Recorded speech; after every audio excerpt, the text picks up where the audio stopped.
give your introduction in 30 seconds, your name, where you're from, and what you're known for in the world of fruit. Hi everyone, I am Alicia and I have a website and a YouTube channel, Raw Synergy. The YouTube channel is Raw Synergy TV. I am from Orange County, California, just north of here. And what else is I getting? What you're known for. What I'm known for, I guess that would be my website, right? And my YouTube channel, so Raw Synergy TV. Hi everyone, I'm Kevin. I'm 26 years old, and I am known for my YouTube channel, I guess, Raw Healing Mastery. I also have a Facebook page and Instagram page, Raw Healing Mastery. And on those pages, I don't just talk about raw foods. It is kind of focused on that, but also on other areas of life, like connecting with nature, spirituality, and so forth.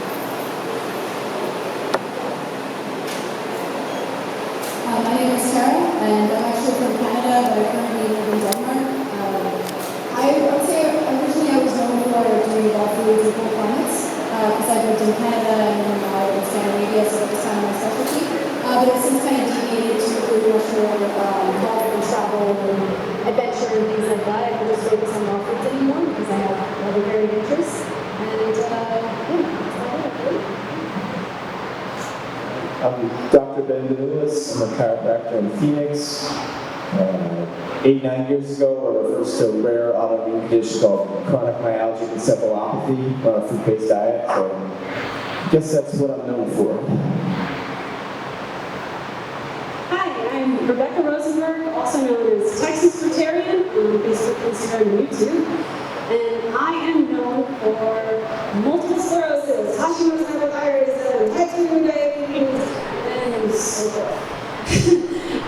In the fruit community, I used a fruit-based and raw diet in order to heal and manage all of my chronic and sometimes incurable conditions. And I'm fairly new to the scene. So thank you.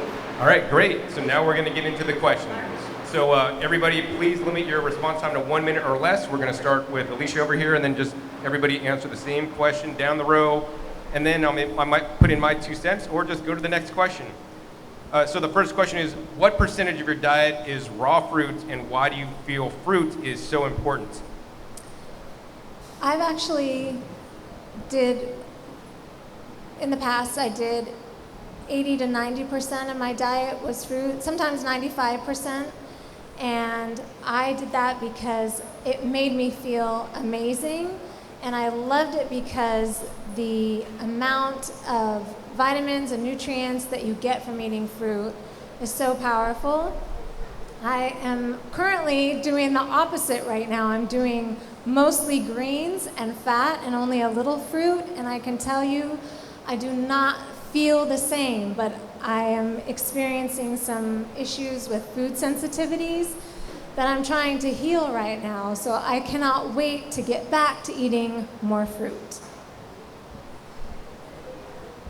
Okay, so I've been a raw vegan for about 5 years, and during that time I've had like a few slip-ups, so I've probably been like 98, 97% raw during that 5 years. And always high fruit, like regardless of what I'm eating.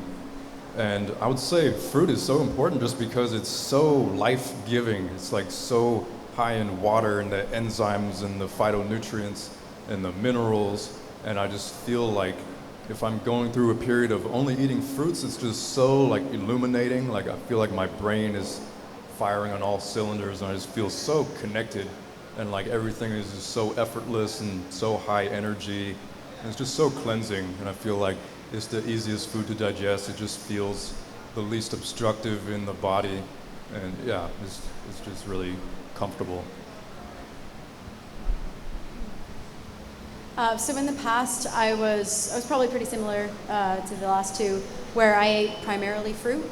So I would say maybe about 80 to 90% of my diet was fruit-based, and the rest was vegetables and fat sources. But more recently, since I moved to Scandinavia, that's pretty impossible to sustain there. So I'd say probably about 50% of my diet now is fruit, and I can definitely feel the difference. I do not feel as good but it's also a lack of availability and variety there. It's just not the same as being here. And for me, fruit improved my life in so many ways. I had serious gut issues from taking antibiotics for 7 years prior to this lifestyle.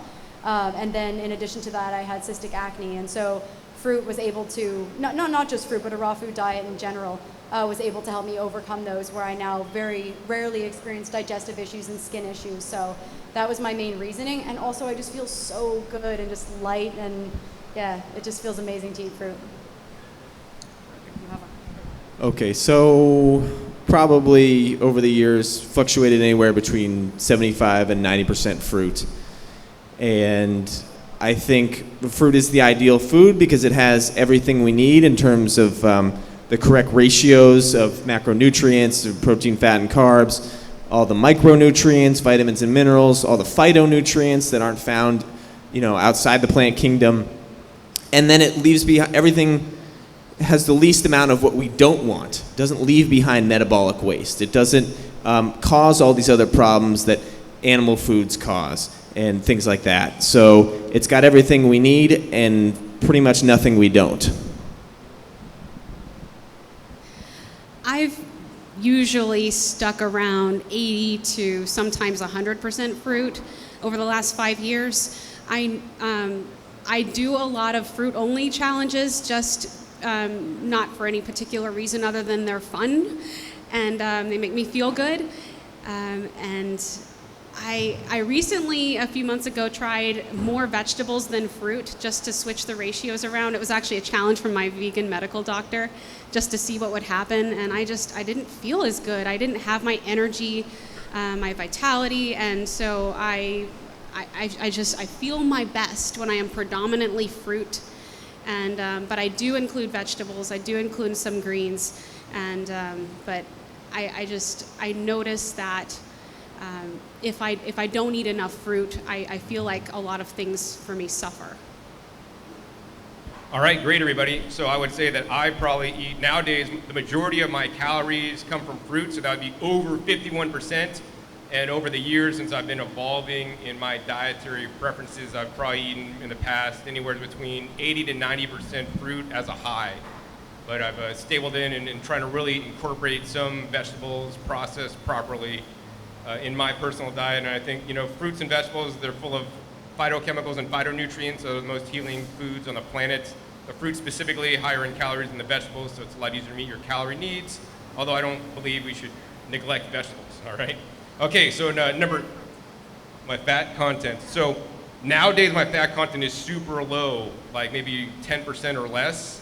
I haven't always been an advocate for this high because I continue to go on my journey, and for where I'm at right now, I'm like really 10%, right around 10, maybe 15 max. But normally I would advocate, and previously I ate maybe up to 25% fat. And it's, once again, I recommend whole food sources of fat, not extracted oils. Okay, so the next question is, can a person live on nothing but fruit? If not, what else should be added? Alicia. So I'm not an expert. I don't even know that any of us truly are an expert to know what's right and what's wrong. I think every person is different. It's an individual choice. And we're all kind of experimenting on our bodies, to be honest. That's what I feel. So I think there are some people who can live on 100% fruit, and I would love to live on 100% fruit, but for me personally, I feel more balanced when I add in some greens and some healthy fats, like John was just saying, maybe some from nuts, seeds, or avocados. And for me personally, I do not do 100% fruit, but I'm sure that it can be done. But again, I'm not an expert. Well, yes, I do believe people can live on nothing but fruits for extended periods of time or many years. It's something I've witnessed people do.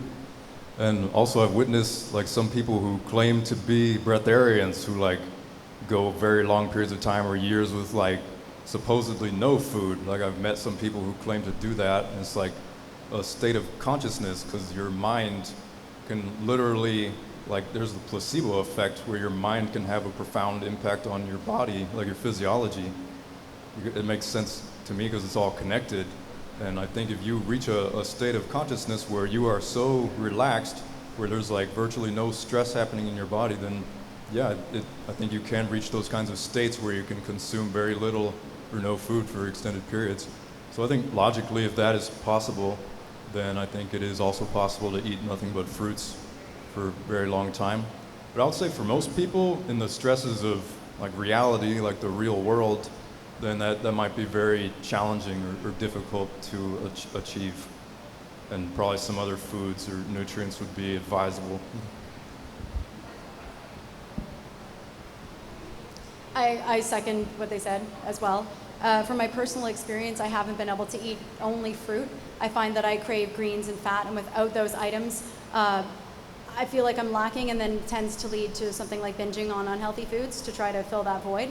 I also think it comes down to where you're located, because I've been in the tropics before where I had access to some of the best fruits I've ever had, and when I was eating those, I didn't feel any cravings for anything else because they were so high quality and so diverse. But I think if you live somewhere like where I live in Scandinavia or Canada or even northern parts of the United States, that would be very unrealistic and you'd be lacking in variety. And I mean, I'm sure you could do it, but it would be a very uninteresting diet.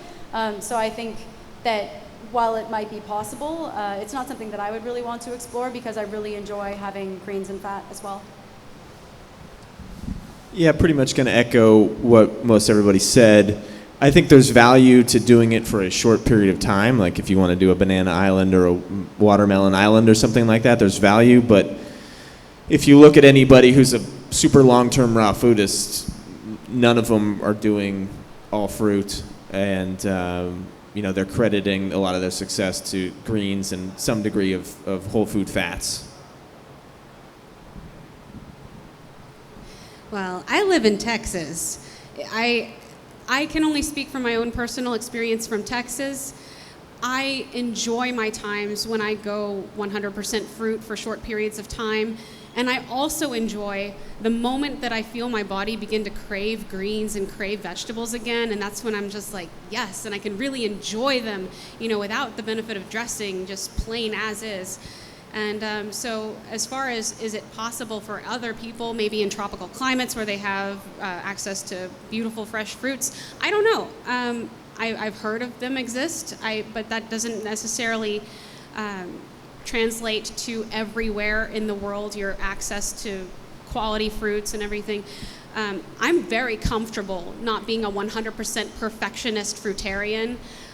Although with the fat issue, I personally keep my fats as low as possible. I generally tend to avoid overt fats entirely, like 98% of the time, at the guidance and direction of my plant-based, my vegan medical doctor, for health reasons and for my particular health conditions and issues.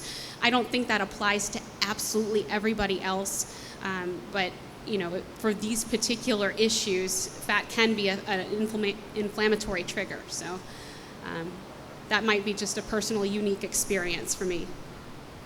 Wow, great. We have a very wise panel with some excellent answers, and now I'd basically confer with the sediment here. I think a person can live on nothing but fruit. I mean, people live on nothing but McDonald's and nothing but so many other foods that are really bad. We could live on anything. I guess the question, if you rephrase it, can you live healthily on fruit for an extended, and what is that extended period of time? So yes, we can live on 100% fruit for a short period of time, but my personal belief is that we need to really add some of the other nutrients that fruit doesn't have, such as in vegetables and whatnot. So let's go ahead and move on. Number 4, does eating too much fruit cause cavities?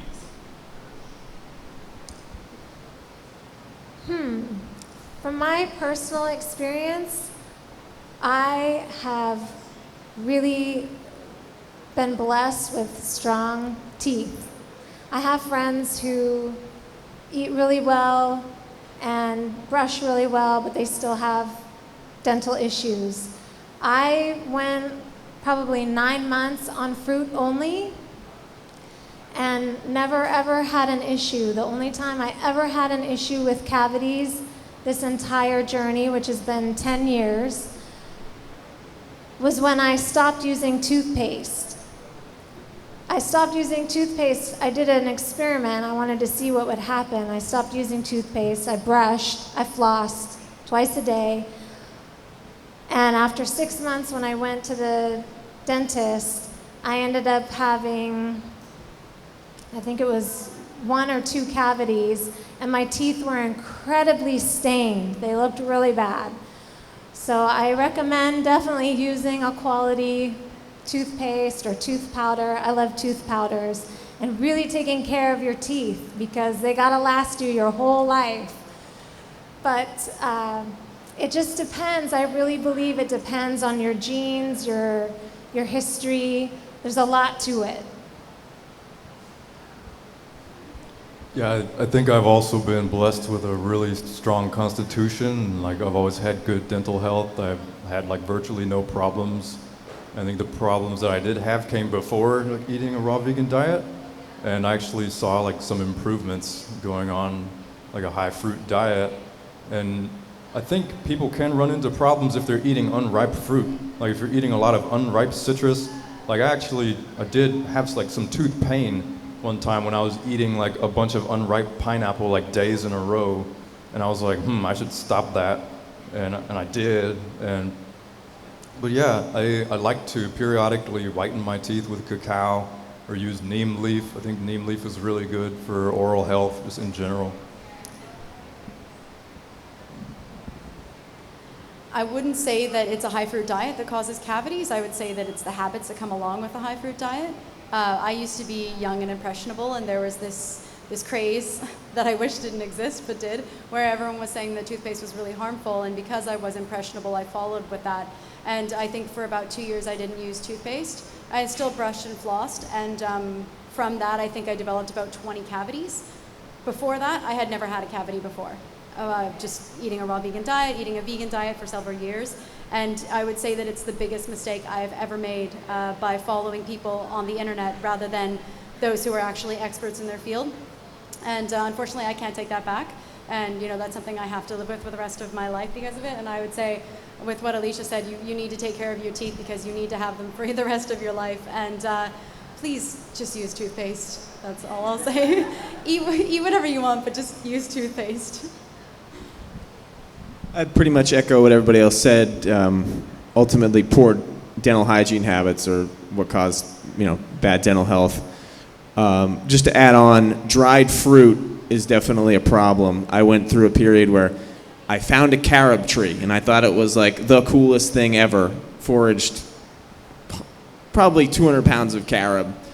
And if you're not familiar, it's usually found in powdered form, but it exists as a fruit. It's already dried, it's rock hard, and if you're eating a lot of dried fruit and your dental hygiene isn't, completely on point, it can cause problems. So for sure, I would say unripe fruit and dried fruit can definitely cause problems, but traditional, regular, ripe fruit, as long as you have good dental hygiene, shouldn't be a problem. I had terrible teeth before going raw. They continued to decline. My dad said it was poor genetics because my mother and father both had lots of cavities in their 30s. I'm now 35. And prior to, I was vegan for a long time. That didn't seem to slow down my cavities. I went raw. Right at first, it felt like my teeth were getting worse. And I thought, oh no, it's the fruit. Oh, it's the fruit. But fast forward, and I'm at nearly 5 years, and I just went to the dentist 2 weeks ago, and I actually did the dental x-rays, and I don't have cavities right now. And that's after not going to the dentist for, I think, 2.5 years. So I cannot say that fruit is a cause for dental decay. In my personal case, anecdotally, my teeth have now become stronger over the long term. I also am a fan of dental hygiene. I love brushing my teeth and flossing, and I use toothpaste. All right, great, excellent answers. I will basically say everything they say is accurate, but I will say eating fruit does not cause cavities. What causes cavities is the bacteria that you're feeding with your diet, whether it is fruit, candy, or whatever. So what's really important, we didn't discuss or wasn't discussed, was microbiome in your mouth, having a proper microbiome, and fruit and vegetables will encourage a healthy teeth microbiome. You could also buy a probiotic supplement if you're not against that. They've determined actually live in your mouth that can help prevent cavities. And of course, not eating too much dried fruit or unripe fruit, really bad. And of course, having regular, proper dental hygiene for a period of time. I'm like, I eat raw, no animals on earth brush your teeth, and I'm not brushing my teeth either. That was one of the worst things that I've ever done on my path. I had cavities. Unfortunately, I had one root canal that I did get put in, but just more recently gotten taken out. I think they are really, really bad. So you should get regular holistic dental checkups just to make sure you're on track with your dental health. It is so important to your overall health. All right, next question is, what do you think about doing a fruit juice fast? I love fruit juice fasts. I think they're amazing, and I have done several, and I felt so good after doing it. During the whole time I was doing them, I just felt my body just completely relax. I felt the clarity in my mind was just, my thoughts were more clear. I definitely felt a stronger spiritual connection, and it just feels really good. Like some have mentioned with digestion, your digestion feels amazing because you're giving your digestion that huge break from digesting food, and fruit juices are so cleansing and so delicious too. It's like heavenly. I love them. I've also done a few juice fasts, not exclusively a fruit juice fast, but like green juice or like coconut water. And I think liquids fasting is like really great, really amazing. I've heard some people say like you should not do like a fruit juice fast because it's like too much sugar and you separate it from the fiber. I don't know if that's totally true. I don't know if it's like totally like that different or that harmful to separate it from the fiber. And I still think like if you're just doing a liquids fast, even if it's like a sugary liquid, if it's fruit sugar, then I think it's okay, like in my experience with doing that. But yeah, some people disagree. I have a bit of a different opinion with that, and it doesn't necessarily have to do with fruit juice fast specifically, but fasting in general. Coming from a background myself of binge eating and yo-yo dieting, restriction, I find that is a great trigger for eating disorder behavior. And so I would never advocate for anybody who's ever suffered from any kind of disordered eating behavior or eating disorders themselves to put themselves in any kind of restricted fast like that, unless you have some sort of medical reason for doing it. I personally tried many, many times with the wrong reasons in the past. And it led to an episode of binging almost every single time. So now I don't do that. And I don't find the same feeling of, I guess I did experience the same feeling of lightness that they were, explaining. However, for me, that wasn't a comfortable feeling in my body. It actually led to those past behaviors and feeling the need to fill myself with kind of heavy, unhealthy foods. So I think if you're in a good place mentally and a good place physically, then that can be something that's really beneficial. But I wouldn't trust myself to do it. Pretty much echo everything everybody else has said. It's good. Just one small thing to point out, which I'm sure like 99% of people here know, but when we're talking about fruit juice fast, we're talking about fruit juice that you make yourself, not buying orange juice from the store that's pasteurized and has added chemicals and stuff like that. Well, I actually cannot tolerate even one fruit juice. The sugar absorption is too rapid for me, coming from a history of hypoglycemia and as I was heading for prediabetes at a very early age. The fiber, in my experience, does tend to slow down. Also, chewing helps to tend to slow down digestion and absorption of the sugars, and it gives it like a nice flow into the cells as opposed to just a rapid wham, sugar everywhere. So for me, I find a fruit juice way overwhelming. I personally don't recommend fruit juicing for other people who might also be coming from blood sugar imbalance issues. And I love what you said about the also the mental health and the binging and the eating disorders. Yes, absolutely echo that too. I do enjoy green juices though, just something that I do enjoy, but they don't have that same rush effect on me. I'm just generally not a fan of juice fasting in general, even green or fruit juices. Honestly, I'd rather water fast. All right, great, excellent answers. I will say, preface, what I'm gonna say is I sell juicers for a living, but juicing has also helped me immensely in my raw food journey, my raw food pass. I've already drank 96 ounces of juices today myself. My first juice was 100% fruit, 100% cucumbers, which is a non-sweet fruit. So while I think that, a fruit juice fast for a limited amount of time, not to live on, could be a great thing depending on your specific, what you're going through. Remember that you can do a mixture. So, sometimes if I have too much sweet fruit, I could juice cantaloupe with cucumbers, and I could really do like 75% cucumber, 25% cantaloupe to really bring down that sugar content. So I still get the flavor and some of the benefits, and cucumbers and cantaloupes are related. So there are many non-sweet fruits you can also juice, and I'm a big advocate of just juicing in general. All right. Next question for everybody is, what is the one fruit you can't do without, and why? That's a tough one because I have so many favorite fruits. But have you guys ever heard of mulberries?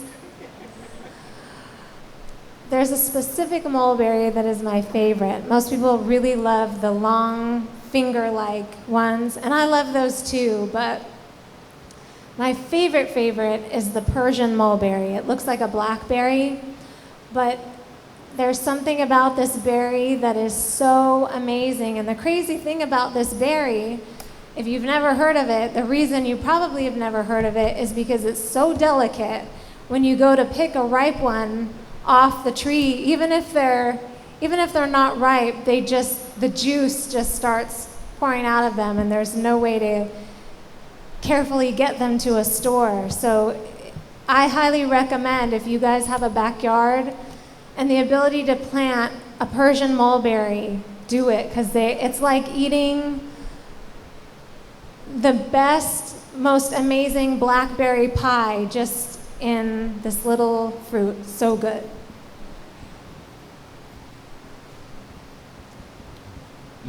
I feel like I can't go without a variety of fruits. Like I really need like many different kinds. But if I had to pick one, I would probably say in this moment, watermelon, just because it's so hydrating, it feels so cleansing. And also the seeds, like I would say it has to be a seeded watermelon instead of like some seedless hybridized watermelon. Just because like you can save the seeds for later and like eat them if you want more of those nutrients, or you could just like cut the seeds out and do just the watermelon by itself without the seeds. I find it pretty versatile, and it's also really filling and it's really satisfying, and I never feel bad from eating watermelon. So.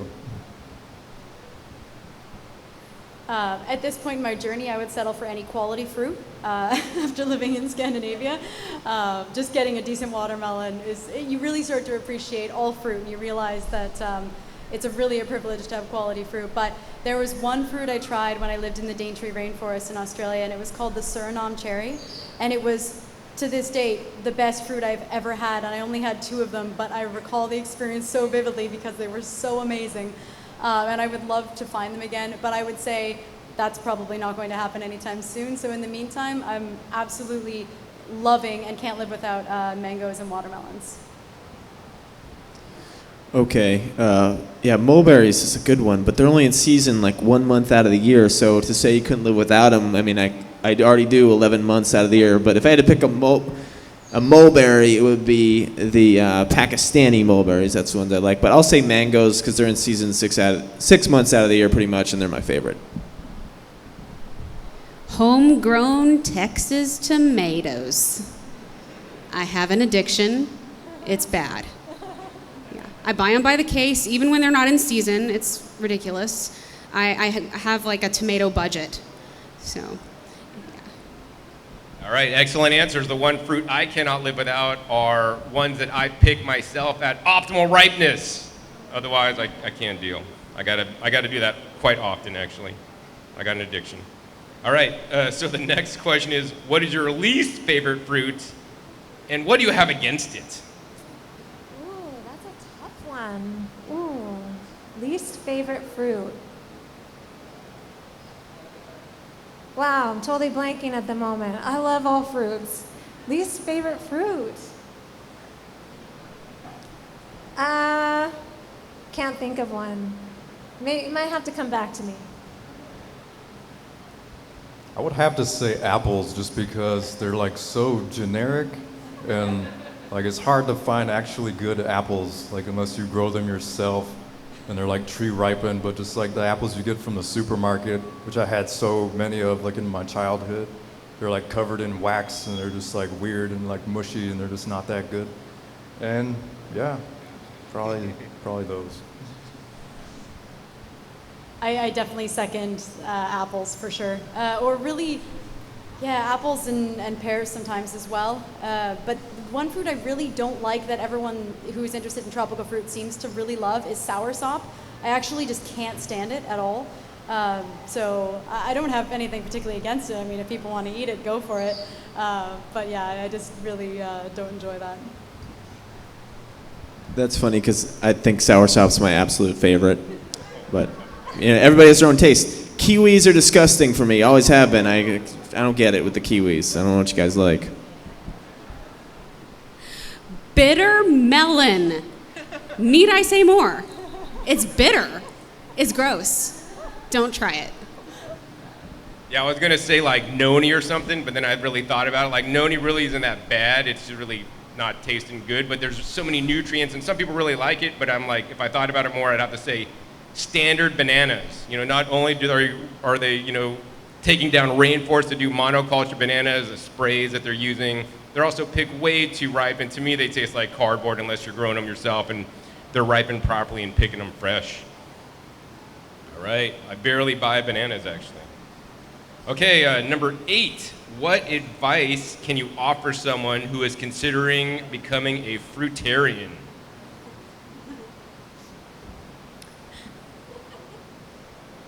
There's so much advice to offer. I would say, really, truly listen to your body. And if you start to crave greens or any sort of healthy fats like avocado, coconut, nuts, seeds, don't follow dogma to try to just commit to a fruitarian diet. Really, it's important to listen to your body because your body's so intelligent and so wise, and if you just listen to it and tap into what it's telling you, you can learn so much and you can heal so much. I think fruit is so amazing, but I think also the whole dogma thing can become really overpowering and overpower your judgment, and I guess that would be the biggest thing that I would recommend. First, I just want to say I think I could be a nonitarian. I really like noni fruit. It's like one of my favorites. But for someone who wants to be a fruitarian, I think your advice was on point. I think you should listen to your body above all instead of approaching the diet from like this intellectual, like dogmatic stance. I think a lot of people who come at it from that approach, they end up like depriving themselves or like pushing too far in a certain direction from that like mind intellectual stance, and they could end up like swinging hard the other way or like end up with an eating disorder or like go full on carnivore or something like that. So I think listening to your body and making your diet palatable instead of like forcing yourself to like eat more bananas like until you feel just like stuffed. It's like, I think your body's intelligence trumps your intellect. Like, I think this is like your first brain, and also your heart is more intelligent, more powerful than the mind, even though we might think that the mind is like more powerful. I think the body knows better. I absolutely agree and second what they said, but I also want to say that don't do it for purity's sake. If it's not feasible for you and if you don't enjoy it, I guess that kind of goes along with what they were saying. But also I would add that don't do it if you don't live in a place where it's actually sustainable, where you can't actually enjoy it and get access to quality fruit, because there are absolutely places, like if you move to Thailand, for example, or other tropical places down in Central or South America, perhaps, where you can get a wide variety of fruit, and it could actually be a really enjoyable experience to be a fruitarian. But for, I would say, the vast majority of North America, it's not going to be possible. And so, yeah, just make sure that it's actually feasible. It's something you can do, so you're not stuck eating just bananas and apples or something like that and not really enjoying it, because usually when people go to those extremes, they do flip-flop back to some other form of diet extreme, like going back to eating meat or something, like Atkins, carnivore, keto, whatever you're going to call it. I think, honestly, a lot of the times it's just better to have something more balanced. John, can you repeat the specific wording of the question? Sure, no problem. What advice can you offer to someone who is considering becoming a fruitarian? Sure. So I echo what they said. I think also it's this idea of a label, I am a fruitarian, versus like I am this or I am that, versus I eat a specific diet. I think throws a lot of people for a loop. Like, you can be a vegan, but that's an ethos as well as a diet. That's a philosophy. When you try to put a label on yourself to basically put yourself on a pedestal, you're just buying into dogma, and like they talked about, dogma is just going to get you in trouble. So I guess I would say I would advise against it. I would, experiment with it, but don't be married to dogma. Damn, I'm gonna have to echo every single person here. And I guess for the additional thing, I would say find your why. If your why isn't strong enough, if this isn't a joy for you, if this isn't something you want to do, don't do it. Oh, the science supports a whole food plant-based diet, whether cooked or raw. Do a peaceful diet that is healthy, and healthy not only for you, but sustainable for the planet and great for the animals. But find your joy. If it doesn't bring you joy, and if it feels like you're struggling, maybe it's okay to be high raw. Maybe it's okay to be, sometimes I'm cooked, sometimes I'm not. But I mean, for me personally, I love this. And that's what keeps me going. And if you don't love it, you're probably not going to stick with it. So. Excellent answers from everybody. What I would like to add to that is I would say that the dogma is super huge. That's the first thing that came to my mind. The second thing that came to my mind is to have multiple teachers and take the information from each teacher that's teaching this, that you're listening to, and experiment on yourself and see what works for you and what doesn't. There's so many teachers. Some teachers may be more dogmatic than others, but if you have multiple teachers, then you're going to get to pick and choose the best information that's going to work for you from multiple teachers, instead of just having one teacher that you're bowing to because he's the god or whatever you want to believe. All right. So the next question is, what do you order when you go to restaurants? That's usually pretty easy, because most restaurants have something in their kitchen that is raw, or they have fruit. They'll have a fruit platter, or they'll have a salad. I personally typically order a salad, and I can usually customize it based on the ingredients that I see on the menu. I'll scan through and see what raw ingredients that they're using in other dishes. But I have been to restaurants where they really didn't have anything on the menu that I wanted to eat, and I honestly have no issues at all with bringing my own food to a restaurant, especially when I'm getting together with family members. I will whip out my big, huge bowl of fruit or salad and enjoy it as if it was being served to me from the restaurant. A lot of people feel uncomfortable with that, but if they don't have something on the menu that I can eat, I will bring my own. If they don't have something on the menu that I can eat, I avoid that place altogether.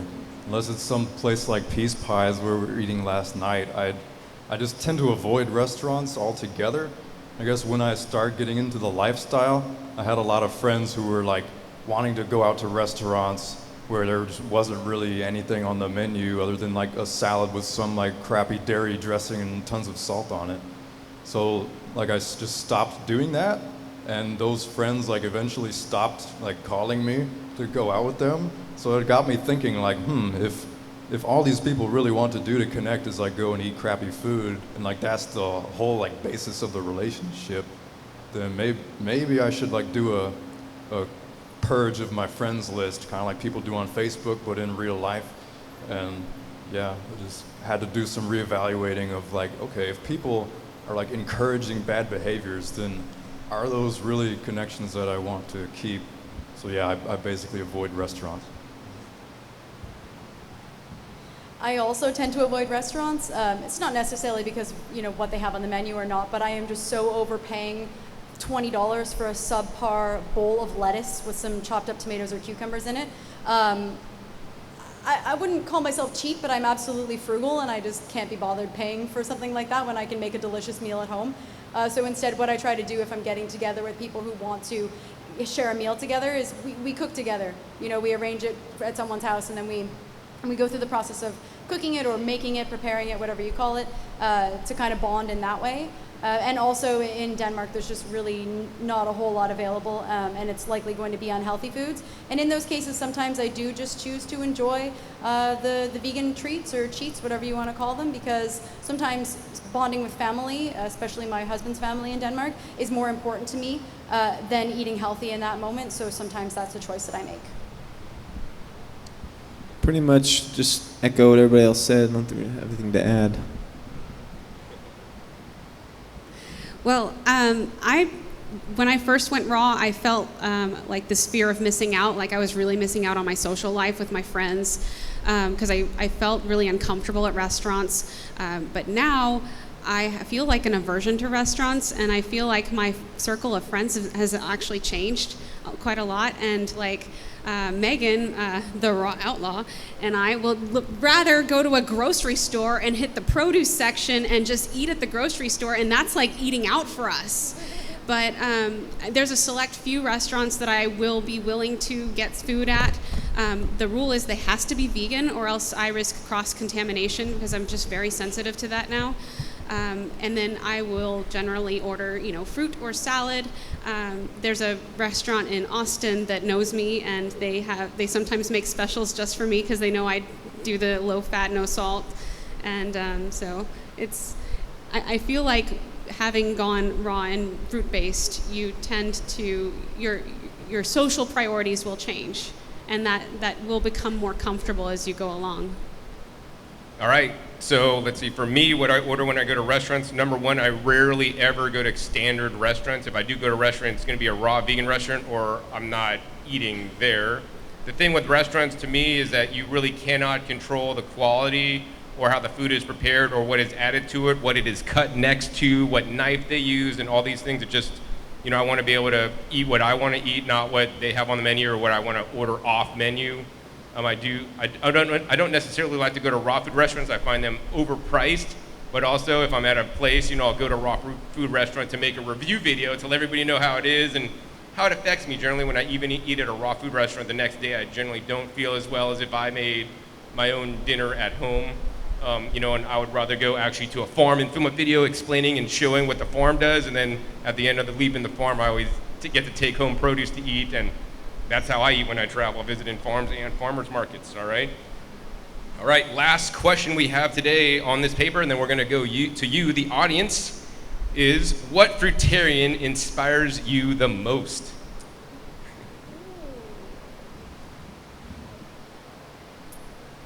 There's a lot of fruitarians that inspire me.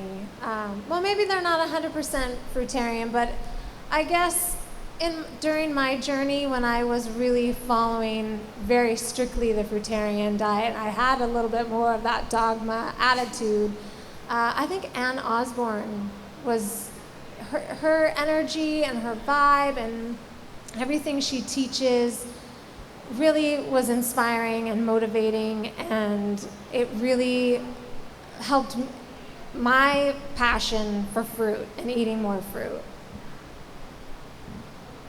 Yes, I think Ann Osborne is just absolutely lovely, and I think she's like on another level. She's like, just has such amazing energy, and I love her child Cappy Osborne. Just I think he's like, I don't know, he's angelic.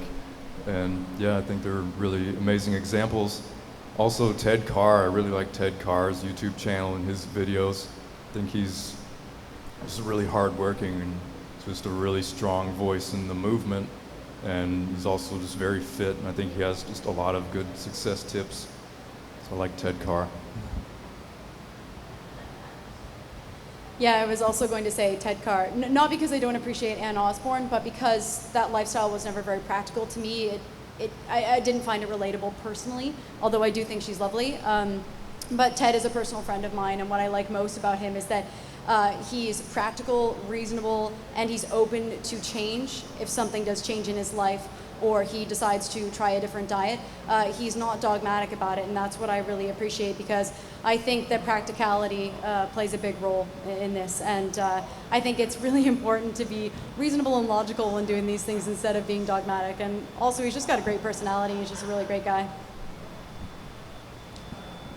Okay, I guess, I don't know how legit this answer is, but this guy has done fruitarian diets in the past. He kind of goes through phases of different things, but he's always inspired me, and I don't necessarily agree with everything he does, but Dan McDonald, I think, is fantastic. I concur. Ann Osborne is super lovely. I love her energy, and I think when I think of like an ideal role model of fruitarianism, I guess she would be the first person to pop into my mind too. So. Great, excellent answers, and I would say somebody that nobody knows here, and if anybody does, I'll be quite impressed. His name is Stefan Reeve, and he lives on Maui. He has a fruition fruit forest, 10 acres, grows the best fruit trees, and I mean, he'll like cut down established long-on trees. He's like, those long-ons suck, you could have as many as you want, because he won't even eat them. He'll just chop down the tree and plant a new one. He'll plant a durian or whatever varieties. And so he has like a farm, how I envision, and he's the only high fruitarian, like 99% fruit with little vegetables, because he honestly does not like vegetables. He has a full vegetable garden, but he barely eats any vegetables. He's the only guy that I've ever seen sustain for a long period of time high fruit diet, but he's growing all his own in rock dust and has the best soil and grows the best quality fruits money can't buy. And he really inspires me, because I aspire to have a property like that one day. I do have a video if you want to see his property. I don't mention his name. It's like Maui Permaculture Food Forest Family Grows Their Own Food or something on YouTube on my Growing Your Greens channel. He's camera shy and he does not promote himself, although I've tried many times, because he does such amazing work and can inspire more people than just me if you ever met him, all right? So other than that, I think we are out of questions. We have maybe a few more minutes to take your guys' questions. So if you guys have a question, just line up at this mic here and ask it, and then we'll, I don't know, maybe go through the panel, or if some people have an answer, they could, share the answer.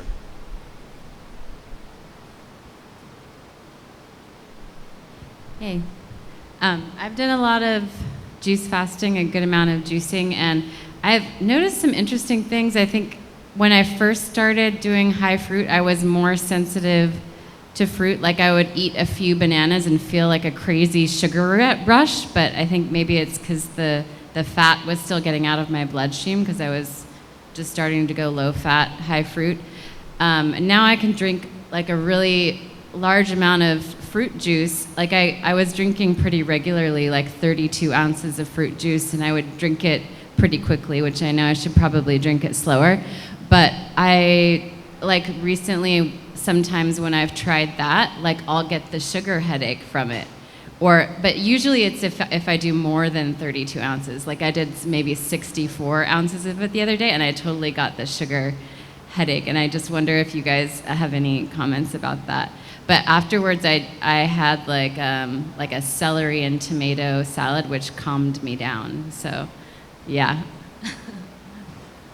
Anybody have any comments? I guess I'll say something first. I will say that, I want people to listen to their body, and if you're getting negative experiences from whatever you're doing, whether that's fruit juice or eating fruit, then I would encourage everybody to kind of think about what they're doing and see if they really need to do this and maybe change their approach. If I was doing high fruit juice and I didn't feel good after it, I would add more non-sweet fruits if I wanted to keep it a fruit-based juice, or I would more than likely I do add more vegetables to my juice to balance out some of the sugar content, and I generally don't like to drink, a lot of fruit juices. I would just ask, did you drink it really quickly, like more quickly than usual?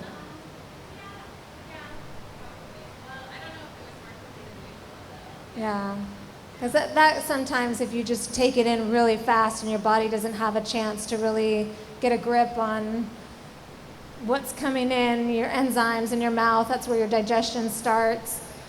If it goes down too quickly, your body can get a little overwhelmed. So that's what came to mind. I think just something general that I've noticed, like across like different raw vegans with different protocols, is like the people that I've seen in person who follow more of like a higher protein, higher fat raw vegan diet, they seem like more sedentary. I think they can get away with that. But if you're consuming like higher carbohydrate, then I think that needs to be like paired with like more activity, more physical movement, more exercise.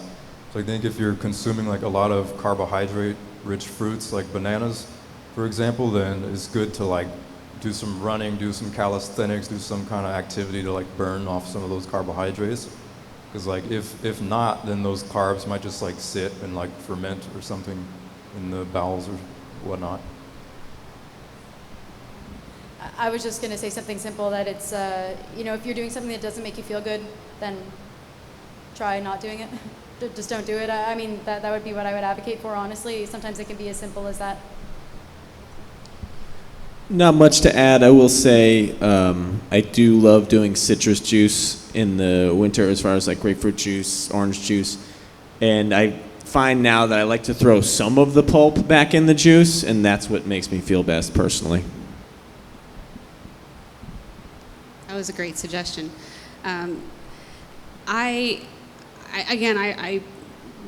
guess I'm repeating what I said earlier about like, I feel like fiber is super important, especially for any sort of healing purpose. Whenever I would look at, like if I wanted to make a juice, and if I, back in the day, I tried to juice like 5 apples. When you juice them, it's like that much juice or whatever. But if you just line up the 5 apples and think about eating those all at the same time in the same amount of time that you're going to drink that juice, like consider how that would make you feel. Like, does that overwhelm you? Maybe consider the amount, maybe slow it down, maybe just eat the apples instead. Or not apples, because apparently they're not popular. All right, great. We have time for one more question because we're getting close to the end time. So last question, please. Okay, have you guys heard of the watermelons? And different melons have like a certain enzyme that you're not supposed to mix with other fruits? So is the question, have you heard that watermelons have different enzymes that aren't supposed to mix with other fruits? Yeah, like supposedly, like if you eat watermelon like with other things, like it destroys the enzyme or something, or makes it more difficult to digest. It's not just watermelon. I think it's like all different melons. You're supposed to eat them by themselves, or like not mix the different types of melons or something. Yeah, so the question is eating melons alone or leaving them alone, basically, and is that because of an enzyme or something else? I was just asking if anybody here has heard of that or read about that. I mean, I haven't heard of any particular enzyme. I haven't researched this topic, but I generally eat melons alone, and I try not to mix them, although lately I've been making watermelon juice with mint from my garden, which is a really nice combo. Other than that, I try to just eat mono meals. I mean, just keeping it real simple. I try to make melon, berry, cherry, fruit salads. Like, I would never do that. Likewise, I would never mix watermelon with like bananas or dates or anything. I've seen people do that, and I don't know how they do that because I would feel terrible after that. But yeah, I typically eat melons alone or with very similar fruits like citrus or something light. Yeah, I think food combining is like extremely important, like keeping melons by themselves. Really just keeping anything like more or less by itself, unless you're like eating like some like salads with like very greens or something.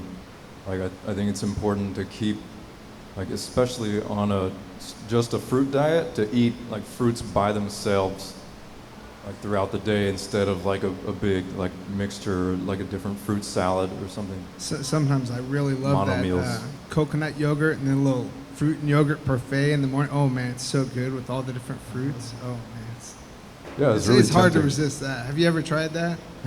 The coconut yogurt and just mix a whole bunch of different stuff in there.